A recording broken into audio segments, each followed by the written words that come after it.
Aujourd'hui, on va parler d'élégance, de radinerie et d'une baronne combative. Direction le château de Hautefort, sans aucun doute l'un des plus singuliers en Périgord. Regardez bien cette silhouette inhabituelle dans notre sud-ouest connu pour ses châteaux forts austères.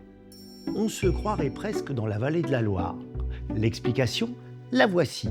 La fortification originelle, bâtie au Moyen-Âge sur ce promontoire, a été totalement transformée en château de style classique au XVIIe siècle par le marquis Jean-François de Hautefort. Personnage important à la cour du roi de France, le marquis souhaitait en effet avoir un château plus à la mode. Pour l'anecdote, sa pinguerie a, paraît-il, inspiré Molière pour créer le personnage d'Harpagon dans l'Avare. Mais il a pourtant dépensé des fortunes pour créer ce chambord périgordin flanqué de ses splendides jardins à la française.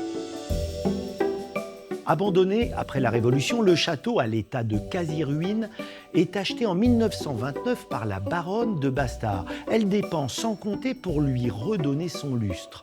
Hélas, en 1968, un incendie accidentel va provoquer des dégâts considérables. La baronne va remuer ciel et terre pour sauver Hautefort et même vendre un tableau d'Auguste Renoir en sa possession pour financer la restauration.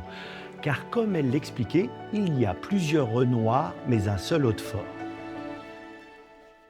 La bâtisse, avec ses remarquables jardins, est aujourd'hui l'une des plus belles de Dordogne. Grâce aux visites théâtralisées, on peut découvrir de façon ludique les péripéties de l'histoire de ce château de la Loire en Périgord, de ce joyau haut et fort.